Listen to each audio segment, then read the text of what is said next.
She gave me something that fit in the palm of my hand. And somehow, when I closed my fingers around it, I realized I was closing my fingers around something that had no name, and that would never go away. It wasn't a kiss. It wasn't a declaration. It was just a small gift. And that's exactly why it broke something inside me. I didn't know, when I went to meet her that Sunday, that I would leave there a different person. That I would drive back home with my heart, asking a question I still don't know the answer to.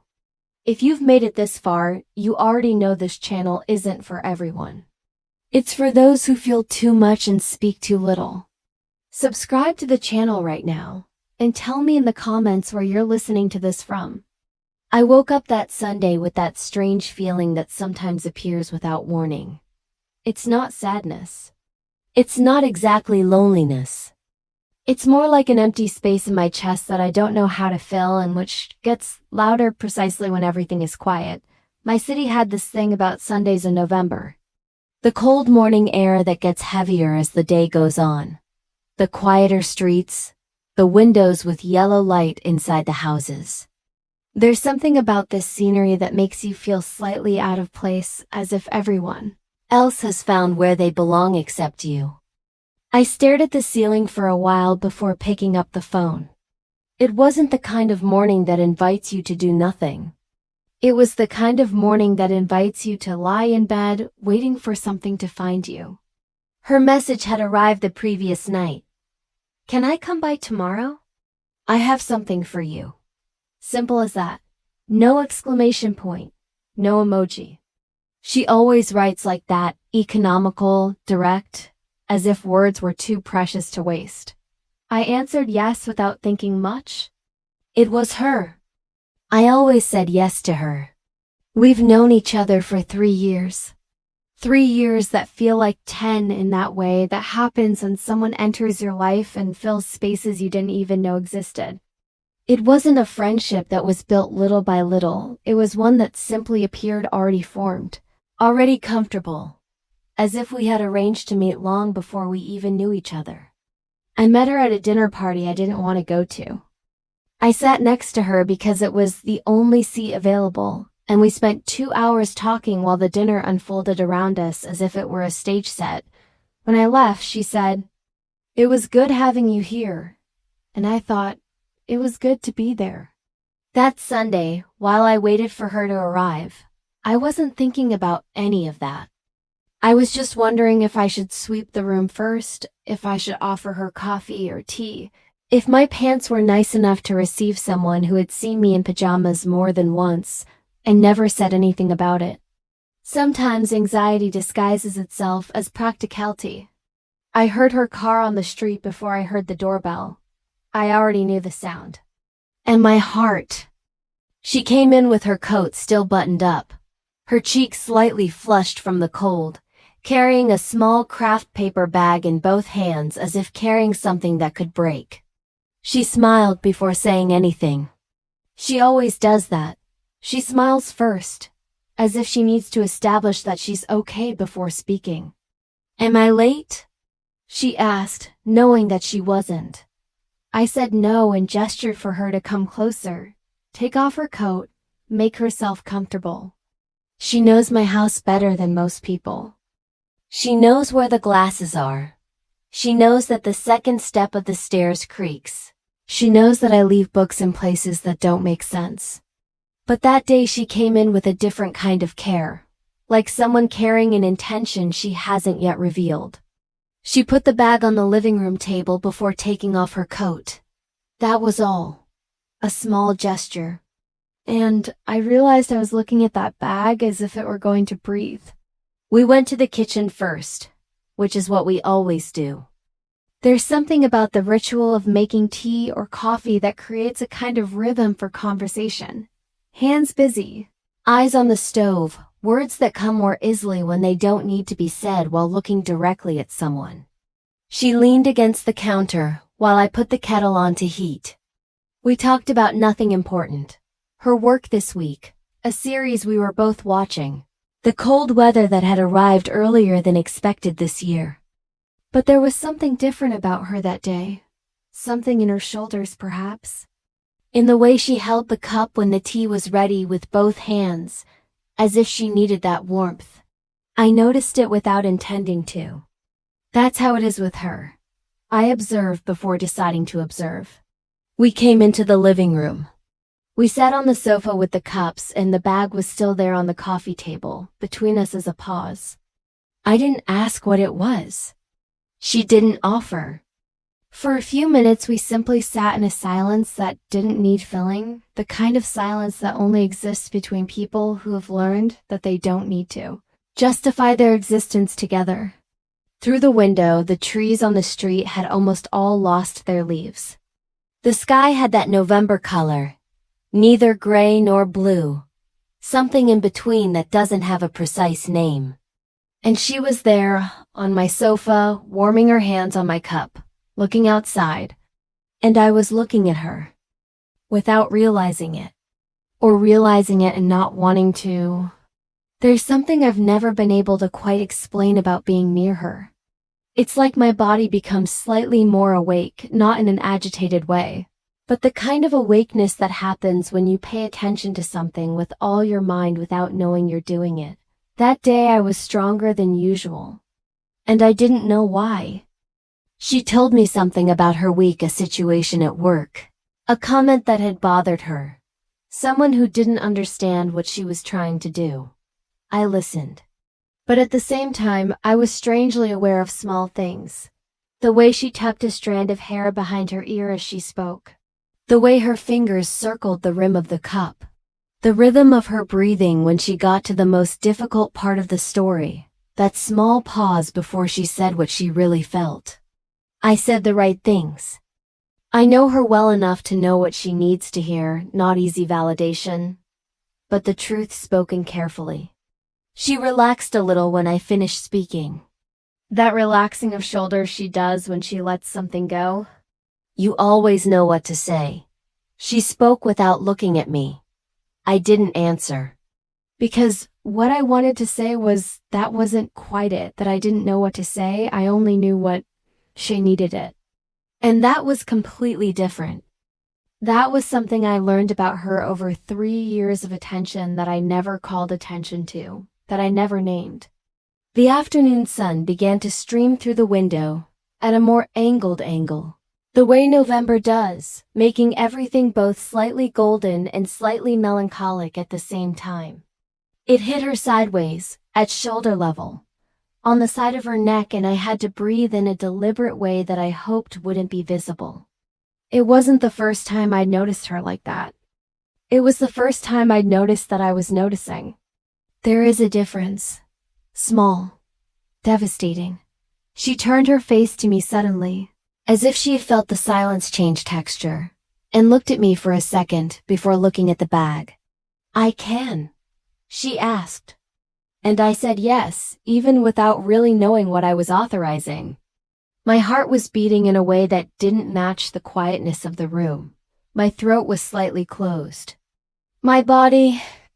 She leaned forward and picked up the bag with the same care as before. She placed it between the two of them on the sofa, in the space that separated us. And she looked at it for a second, like someone organizing their words before opening their mouth. I saw that and thought of you. She said, it's not a big deal. But I needed to give it to you. Inside the bag was carefully crumpled tissue paper, and inside the tissue paper was a cup. Small, ceramic, hand-painted, with an irregular pattern of blue lines that didn't try to be perfect. That had the charm of something made by someone who wanted to make it, not someone who was ordered to. Underneath, in tiny lettering engraved on the base, was a word that I had to turn the cup upside down to read. Quietude. I stared at that word for longer than I should have. There's a store, she began to explain, near the place I went last week. Handmade. The woman makes each piece and writes a different word on each one. You don't choose the word, it belongs to the piece, not the person. But when I saw this, she paused. I can't explain it. I just found out. She knew she was mine. I held the cup with both hands, just as she had held hers before. And something about that involuntary gesture made me realize that we were in a sort of mirror without having planned it.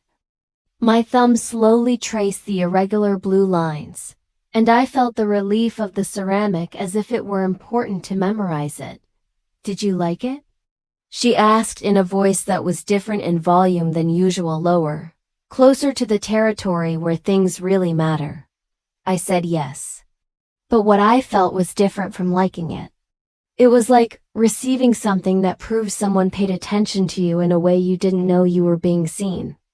It's different from an expensive or elaborate gift. It's more invasive than that, kinder and more invasive at the same time. It's someone saying, "I see you. I know who you are." And I went to a store, looked at things, and recognized you in one of them. The afternoon had grown even quieter. The tea was running out in the cups. She was near, not physically closer than before, but in a different way. As if the gift had lessened some distance I didn't even know existed between us. She looked at my face while I was looking at the cup. And I didn't raise my eyes because there comes a point when we stop pretending to ourselves. It's not dramatic. It doesn't come with music or cinematic clarity. It comes like a small thought that slips through a crack you forgot to close, and suddenly it's there, in the middle of you, occupying space as if it had always belonged there. I was looking at the cup. It was looking at me. And inside me something said, with a calmness that was more disturbing than any scream, "You feel more than you should." Not as an accusation. As an observation, I didn't run away from that conclusion. I held on to it for a second. Just a second, the kind that lasts much longer than a second, and tried to see what it was made of. What was this? More than what? More than friendship allows. More than I had mentioned until then. I thought about how many times I had rearranged my schedule to be available when she needed me. How many times I had noticed the way she laughed in a specific way, not the social laugh, the other kind, the one that comes out when she's really happy. How many times I had felt that specific tightness when she mentioned someone she liked, someone she was dating. And I had called that tightness worry, friendly jealousy, anything but what it perhaps was. "You feel more than you should." And the strange thing was that it didn't fill me with panic. It filled me with a quiet, slightly frightening clarity. The kind of clarity that happens when you finally look at something that's been there all along, waiting for you to have the courage to look. She said something. I heard the sound but didn't catch the content. I had to ask her to repeat it.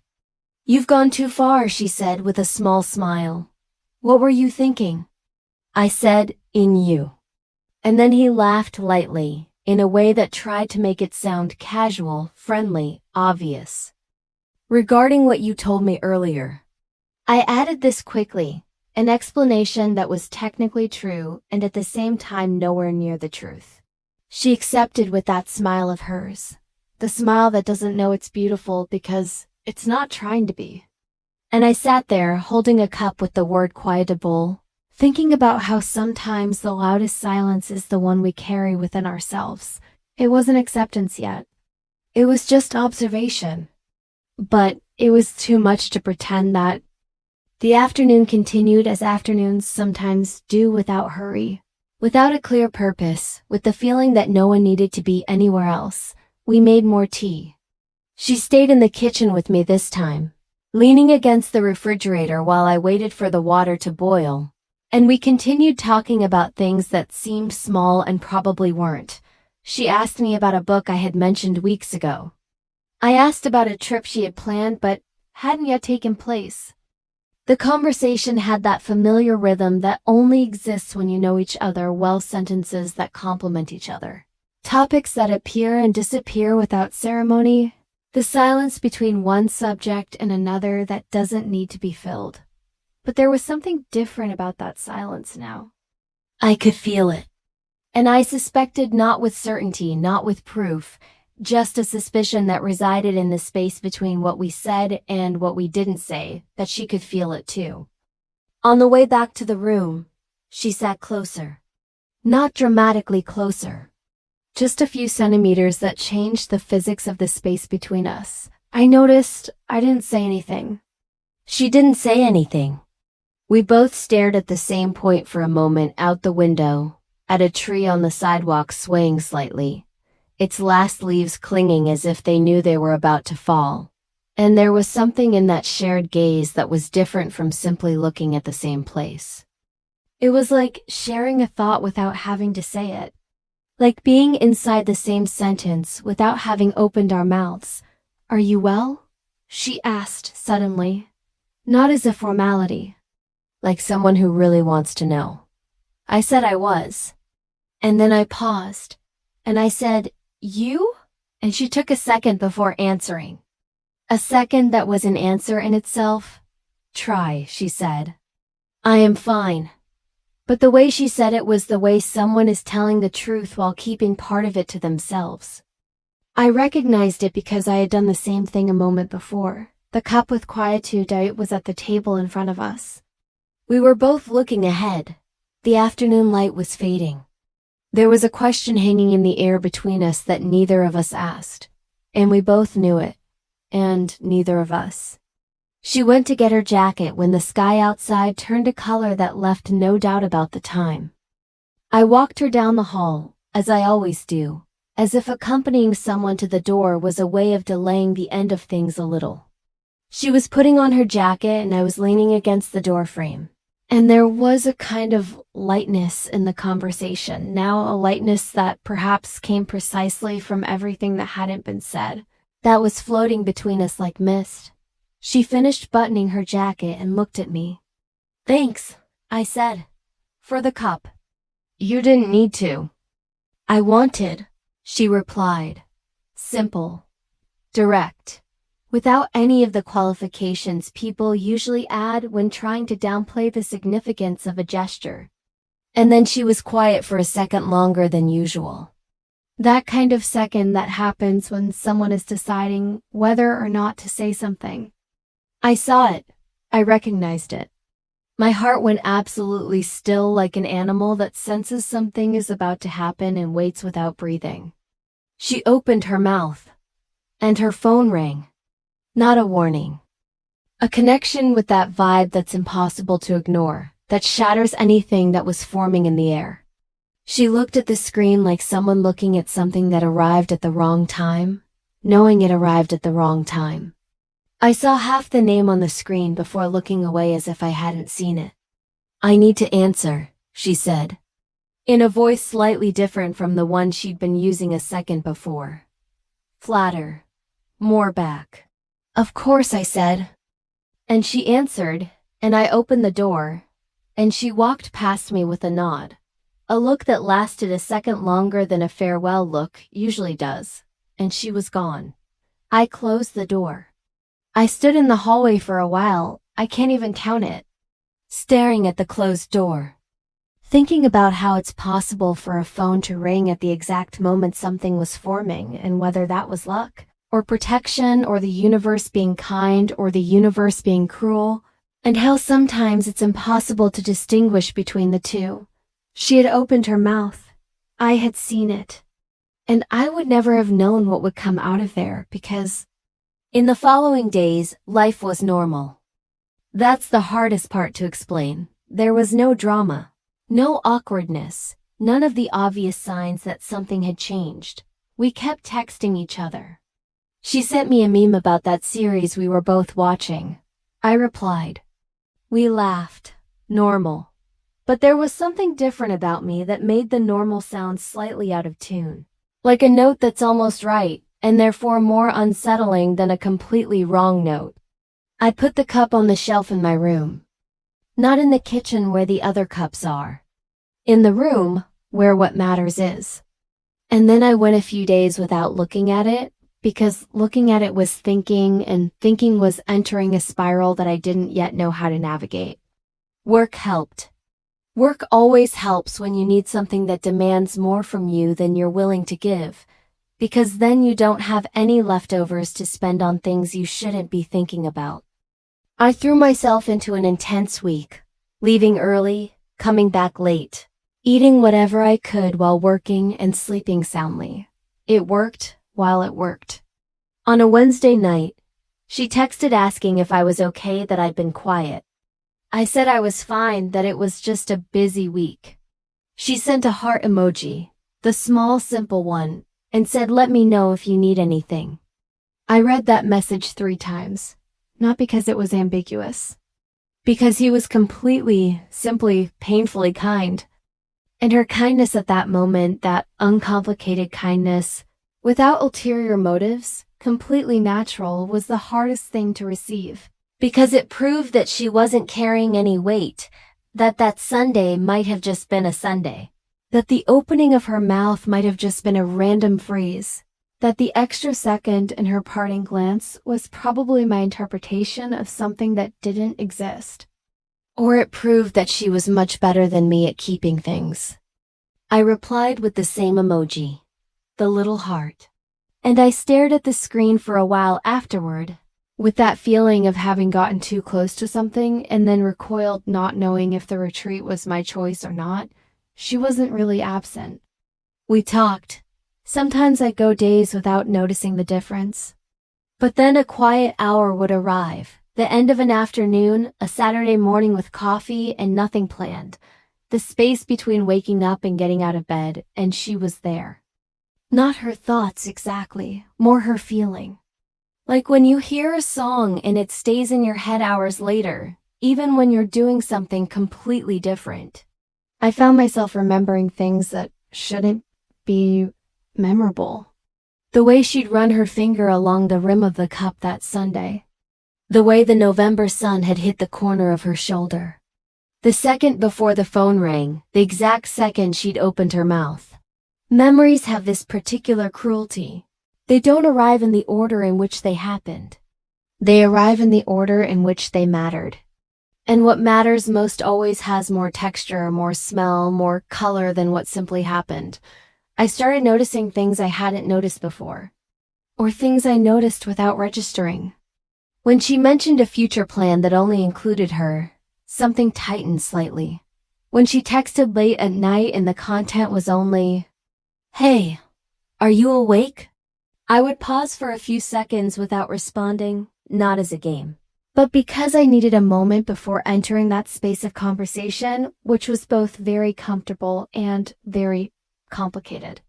One weekend, I took the cup off the shelf and made tea in it for the first time. I sat by my bedroom window, held it with both hands just as it had done, and looked down at the street below, a normal street. Cars passing by, a child riding a bicycle. Everything completely ordinary. And I thought, how can a ceramic cup with irregular blue lines possibly carry so much weight? It wasn't the cup I knew. It was what the cup represented.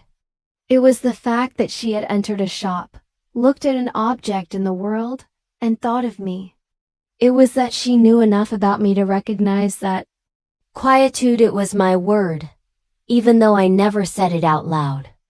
To be seen in this way, with this kind of silent attention, is one of the kindest and most dangerous ways to be loved. I still didn't quite know what to do with it, but it was getting increasingly difficult. December arrived, and with it that different quality of light, shorter, more intense when it appeared, as if the sun knew it had less time and tried to compensate with more color. The city also felt different. The way it does when the year begins to end and people walk with a specific kind of hurry that is half urgency and half nostalgia. I was doing well. Or I was getting good at being well, which might be the same thing, or maybe not. One afternoon she texted me asking if I had any plans for the weekend. I said no, and that no hung on the screen for a few seconds before she replied. "There's something I want to show you," she wrote. "It's not a big deal. Are you in?" I kept staring at that sentence. It's nothing special. The same words she had used about the cup. And that cup had been a big deal. It had been, for me, one of the most enormous things she could have given me without knowing it, or knowing it. And that was the thought I wasn't ready to have yet. My body responded before I did. A kind of warmth that starts in my chest and spreads slowly, that has nothing urgent about it but everything inevitable. I recognized it. I didn't try to name it. Answer that it was coming. In the days leading up to the weekend, I realized I was paying more attention to myself, to the clothes I wore, the mood I woke up in, the music I chose while driving. As if something inside me was preparing for something I wasn't quite sure what it was, but I knew it mattered. One day, while brushing my teeth at night, I looked at myself in the mirror for longer than necessary. Not in a narcissistic way. More like someone trying to understand something. I wondered what she saw when she looked at me. If she saw the same person I saw. If she saw more. People who truly love us often see us differently than we see ourselves. They tend to notice what we've become blind to from looking so much. I wondered if that was it. If the cup had been a reflection of it returning something of myself that it had kept for longer than I knew. The weekend was approaching. My heart was making that quiet, slight movement. She came to pick me up on Saturday morning. We went by car. She was driving. I was in the passenger seat. The heater was on. A playlist she had made was playing softly. We didn't talk much on the way. But it was the kind of silence that is full, not empty. The place she wanted to show me was a small craft market on a street I'd never been to. In an older part of town with low buildings, wide sidewalks, and shops that had that air of having survived a lot. The market was covered but open on the sides, with stalls selling handmade items, ceramics, fabric, pandals, and plants in mismatched pots. You're going to like it, she said as she parked. I liked. We walked side by side through the stalls without rushing, stopping at anything that caught our attention, exchanging hushed comments, laughing at small things. There was something in the rhythm of it that seemed very natural, too natural. The way things sometimes are right, and you only notice how right they are because you know somewhere quiet inside you what it's like when they aren't. At a stall near the back, she stopped. There were more cups from the same woman. I recognized the style immediately. She picked one up and turned it over to see the word underneath, and then showed it to me without saying anything. Courage. I held the cup. The weight was familiar. The irregular lines known. I think this one's mine, she said, quietly, in a way that suggested it wasn't about the cup. I looked up at her. She was looking at me, and there was something in that look that was different from all other looks, more direct, cleaner, more defenseless. The look of someone who has decided to stop holding back. Is there something I should have told you that Sunday? She said, when the phone rang. I knew I had to say something. But my throat was full of the kind of thing that, when you open your mouth, comes out wrong, not because it's a lie, but because the words aren't good enough for what you're feeling. Then I said, I know, and she remained silent, and I remained silent. And the market continued around us with its sounds and its people, completely oblivious to the fact that there, between two ceramic cups and words that didn't need to be fully spoken, something was happening. We left the market with both cups. She paid for hers before I could say anything, and I paid for mine, and we stood outside for a second in the December cold, small bags in our hands, the morning sun still low and golden. She looked at me with that look again. Quietude and courage, she said, almost to herself. It's a good combination, I replied. And she laughed, not the social laugh, the other kind, the one that comes out when she's really okay, and I thought that maybe that's it. Maybe that's exactly it. Two kinds of strength that seem opposite, but actually support each other. The quietness that allows you to listen. The courage that finally allows you to speak. We had coffee at a small diner on the same street. We stayed there for almost 2 hours. We talked about things I won't describe here, not because they're dramatic, but because they're just ours. There are conversations that belong only to those who had them, that lose something essential when they're told to others. What I can say is that in that cafe on that December morning, there was a different kind of lightness. Like when you carry something heavy for a long time and finally put it down, not because you decided to stop, but because you decided you could rest for a moment, and that resting isn't giving up. On the way home, she turned on the radio, and we both quietly sang along to that song that came on, one that neither of us had chosen. That was simply there, and that was somehow too right to be a coincidence. When I got home, I put the new cup on the shelf next to the other one. Quietude and rage, one next to the other.